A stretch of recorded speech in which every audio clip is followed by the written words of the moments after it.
BJP జాతీయ ప్రధాన కార్యదర్శి బండి సంజయ్ కుమార్ కరీంనగర్ పార్లమెంటు నియోజకవర్గ అభ్యర్థిగా నామినేషన్ దాఖలు చేసిన సందర్భంగా భారీ ర్యాలీ నిర్వహించారు. ఈ ర్యాలీకి అనూహ్య స్పందన లభించింది. మన్ను టెన్నును సైతం లెక్క చేయకుండా ప్రజలు బీజేపీ కార్యకర్తలు తరలివచ్చి సంజయ్ కు ఘన స్వాగతం పలికారు. నామినేషన్ కార్యక్రమానికి ముఖ్య అతిథులుగా గుజరాత్ సీఎం భూపేంద్ర భాయ్ పటేల్, బీజేపీ రాష్ట్ర అధ్యక్షులు కిషన్ రెడ్డి హాజరయ్యారు.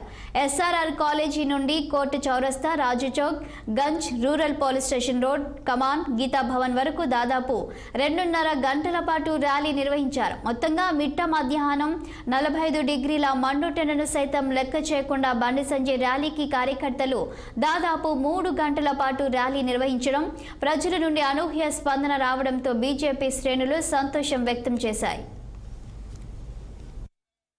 కరీంనగర్ ప్రజల హృదయాలలో తనకంటూ ఒక ప్రత్యేక స్థానాన్ని సంపాదించుకొని కరీంనగర్ ప్రజల ఆశీస్సులతో ఈరోజు మళ్లీ రెండోసారి ఎంపీగా గెలవబోతూ ఇప్పుడే నామినేషన్ ప్రక్రియ ప్రారంభిస్తున్నటువంటి మిత్రులు బండి సంజయ్ కుమార్ గారు, వచ్చినటువంటి పార్టీ నాయకులు, కార్యకర్త సోదరులు, సోదరుమణులు అందరికీ భారతీయ జనతా పార్టీ తరఫున మీ అందరికీ హృదయపూర్వకమైనటువంటి శుభాకాంక్షలు తెలియజేస్తా ఉన్నాను. మే 13వ తేదీన మన ఎన్నికలు జరగనున్నాయి. ఈ ఎన్నికలు ఇవి ఢిల్లీ ఎన్నికలు.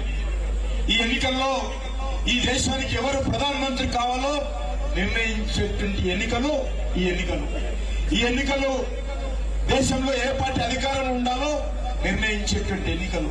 ఈ ఎన్నికలు మన దేశ భవిష్యత్తు ఏ రకంగా ఉండాలి, మన దేశం ఏ రకంగా అభివృద్ధి జరగాల, ఈ దేశంలో ఏ రకంగా పేదలకు మేలు జరగాల, ఈ దేశంలో ఏ రకంగా ఈ దేశానికి సంబంధించినటువంటి అన్ని రకాలుగా అభివృద్ధి ముందుకెళ్లాలా అని నిర్ణయించేటువంటి ఎన్నికలు.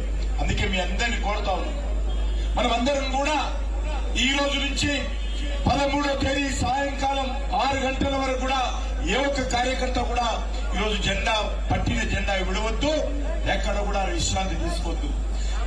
గ్రామాలు తిరిగి మనందరం కూడా మన పార్టీ నాయకుడైనటువంటి నరేంద్ర మోడీ గారిని ప్రధానమంత్రి చేయడం కోసము మన తెలంగాణలో ఉన్నటువంటి ఈ యొక్క కరీంనగర్ నుంచి మన బండి సంజయ్ కుమార్ గారిని భారీ మెజార్టీతో గెలిపించాల్సిన అవసరం ఉంది.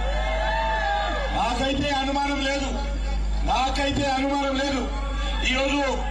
ఈరోజు కాంగ్రెస్ అభ్యర్థి, ఈరోజు బీఆర్ఎస్ అభ్యర్థి చూసిన తర్వాత ఇక బండి సంజయ్ ప్రచారం కూడా చేయాల్సిన అవసరం లేదు. అందుకే బండి సంజయ్ ఓడతా ఉన్నాడు, కరీంనగర్ తప్పించి బయట ఎక్కువ తిరగమంటున్నాడు. ఎందుకు